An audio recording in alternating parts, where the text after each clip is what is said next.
the leasing office was supposed to be open. Ilara checked the email again on her phone, the screen blaring in the dim, after-hours lighting of the office building's lobby. 4:30 p.m., Suite 300. She was right on time, but the place was a tomb. Frustrated, she tried the handle of the glass door to Suite 300. To her surprise, it clicked open. The office within was dark, modern, and utterly silent. Empty desks stood like monoliths under motion sensor lights that hadn't yet triggered. "Hello?" Her voice echoed, swallowed by the vast, open space. "I'm here for the lease inquiry?" No answer. Just the low hum of a server room somewhere down a dark hall. Then she saw him. A man stood perfectly still in the far corner of the room, where the shadows were deepest. He was tall, gaunt, and dressed head to toe in a classic Mime's costume, black and white stripes, white gloves, and a stark, porcelain white mask with a single, painted tear beneath its left eye.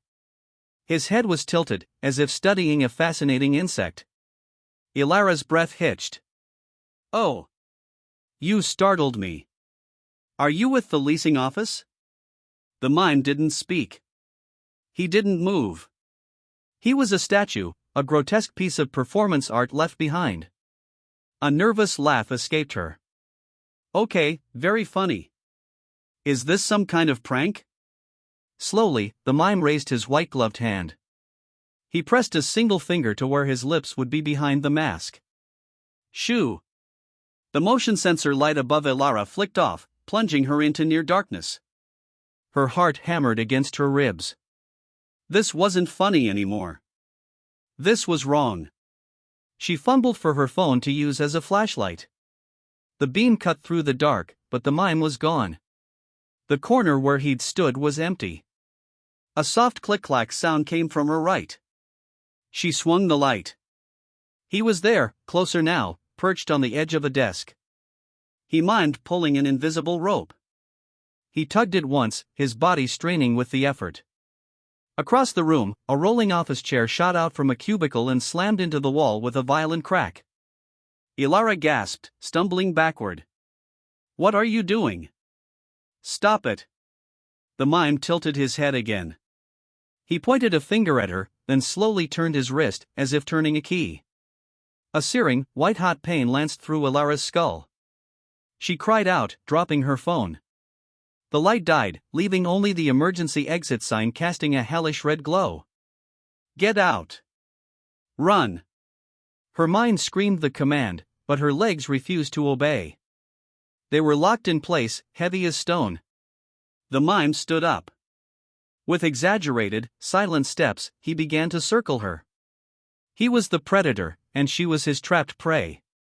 He made a gesture as if he were trapping something in an invisible box, his hands framing the air around her. Ilara's arms snapped to her sides. She tried to struggle, to scream, but her jaw was clamped shut. She was paralyzed, a prisoner in her own body. Panic turned to pure, unadulterated terror. She could only watch him with wide, pleading eyes. He stopped in front of her. He brought his hands up, fingers splayed, and began to slowly, delicately, puppet his own fingers. Ilara's right arm jerked upward against her will.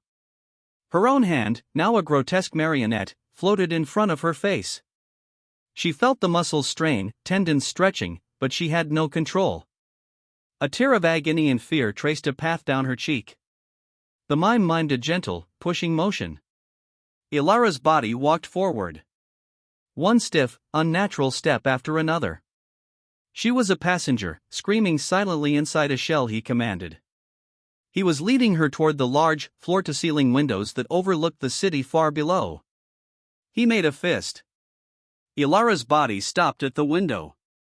Her puppet hand balled into a tight, painful fist. She stared at her reflection in the glass, a terrified woman trapped beside the expressionless white mask of the mime. He tilted his head, a pantomime of curiosity. Then, he raised his hand and slowly, deliberately, began to twist his wrist.